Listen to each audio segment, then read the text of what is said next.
ડાયાબિટીસનો ઉલ્લેખ સાંભળતા જ મોટા વયના લોકોનું નામ મનમાં આવે, પરંતુ ટાઈપ 1 ડાયાબિટીસ એવી બીમારી છે જે નાના બાળકોને પણ પોતાના ચંગુલમાં લે છે.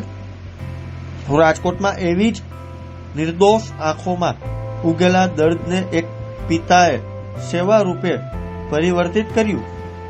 પોતાના દીકરાના દુઃખમાંથી પ્રેરણા લઈને અપુલ જોશીએ શરૂ કરી એવી યાત્રા જે આજે હજારો બાળકો માટે આશાનું કિરણ બની છે. તો ત્યારે જુઓ અમારો ખાસ અહેવાલ. મારું નામ અપુલ જોશી છે અને સંસ્થાનું નામ છે જુવેનિયલ ડાયાબિટીસ ફાઉન્ડેશન. અમે છેલ્લા 22 વર્ષ થયા બાળકોમાં થતા ડાયાબિટીસ એટલે આમ કોઈને કલ્પના પણ ન આવી શકે કે નાના છોકરાઓમાં ડાયાબિટીસ હોય. જી હા, હોય. આજે રાજકોટ અને સૌરાષ્ટ્ર કચ્છમાંથી 2250થી પણ વધુ બાળકો આ સંસ્થામાં નિઃશુલ્ક રજીસ્ટ્રેશન થયેલ છે.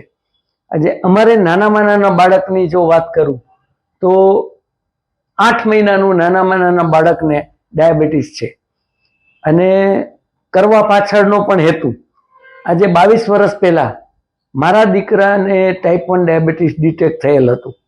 ત્યારે એની ઉંમર ફક્ત 4 વર્ષની હતી. ત્યાર પછી અમે 1 વર્ષ મેં અને મારા પરિવારે ખૂબ સફરિંગ કર્યું.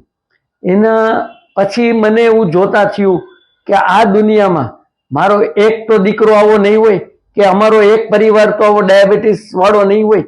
એ વિચારે આજે આ સંસ્થાનું બીજ રોપ્યું અને આજે 22 વર્ષે 2250થી પણ વધારે બાળકો અમારી સંસ્થામાં નોંધાયેલા છે.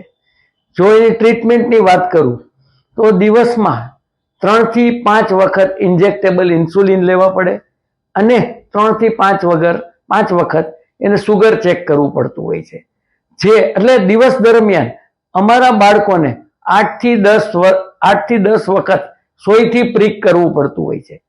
આજે નોર્મલ બાળકો, આપણા નોર્મલ દીકરો કે દીકરી હોય એને આપણે 2-3-4 વર્ષના હોય ને જ્યારે રસી મુકાવવાનો ટાઈમ આવે ત્યારે એ છોકરાને આપણે 8 દિવસથી આપણે કન્વિન્સ કરતા હોય બટા તને એક રસી મુકાવવાની છે અને લીધા પછી 8 દિવસ સુધી એ બાળક મને દુખે છે એમ કરીને મને રમકડા અપાવી દો, મને ચોકલેટ અપાવી દો, આવા બધા પ્રશ્નો થતા હોય છે.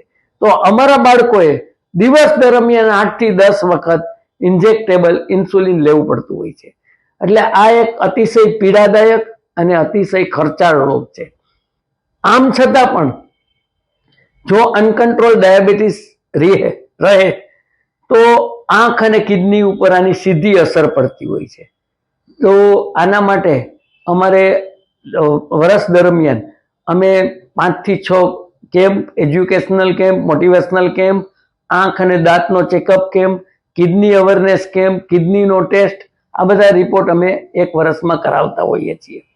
અને આની સાથે સાથે અમે જે નીડી બાળકો છે, જે નીડી પરિવાર છે, તેને 800થી પણ વધુ બાળકોને ફ્રી ઓફ કોસ્ટ ટ્રીટમેન્ટ આપીએ છીએ. એમાં એન્ડોક્રાઇન ડોક્ટર શ્રીઓ દ્વારા તપાસ, સારામાં સારી લેબ રિપોર્ટ અને ઇન્સ્યુલિન સિરિંજ ગ્લુકોમીટર સ્ટ્રીપ, આ બધું 800થી પણ વધુ બાળકોને અમે આ રીતની ટ્રીટમેન્ટ આપતા હોય છે. જે બાકીના અમારા બાળકો છે એને અમે 40થી 50% પણ વધુ ડિસ્કાઉન્ટથી આ બધો મટીરિયલ પ્રોવાઈડ કરતા હોય છે.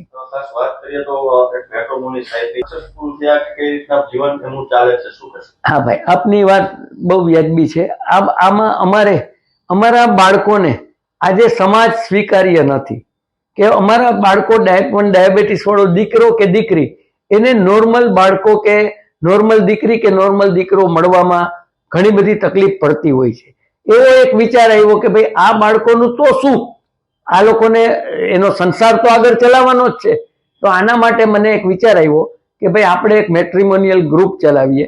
એટલે અમે લગભગ 8 વર્ષથી આ મેટ્રિમોનિયલ ગ્રુપની એક સ્થાપના કરી છે અને એમાં દીકરો ને દીકરીના બાયોડેટા મૂકવાના અને અમે નિમિત્ત માત્ર થઈ અને બેયને જો અનુકૂળ આવતું હોય તો અમે આજે બેયના વેવિશાળ પણ કરાવીએ છીએ.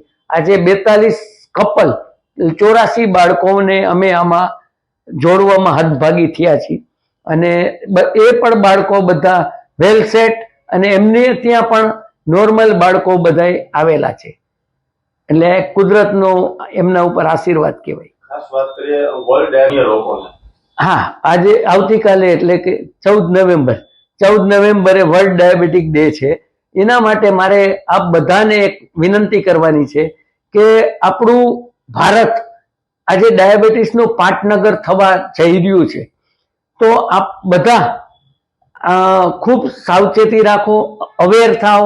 એને આપણા ડોક્ટરશ્રીઓ દ્વારા આપણે હેલ્થ માટે થોડા કોન્શિયસ થવું જોઈએ અને બાળકોમાં પણ ડાયાબિટીસનો રેશિયો ખૂબ વધતો જાય છે.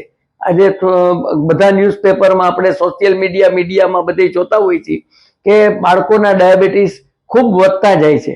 આની પાછળની આપણી થોડીક લાઈફસ્ટાઈલનો પણ આપણે રોલ છે કે આપણે આપણી જે ફૂડ હેબિટ છે એના માટેનો પણ આપણો એક રોલ છે અને આપણે ફિઝિકલ કસરત સતત કરવી જોઈએ. મારો આ 14 નવેમ્બરે વર્લ્ડ ડાયાબિટીક ડે નિમિત્તે એક મેસેજ છે કે બધાએ જંક ફૂડ ખાવાનું ઓછું અથવા બંધ કરવું જોઈએ અને ફિઝિકલ કસરત કરવાનું વધારે રાખવું જોઈએ.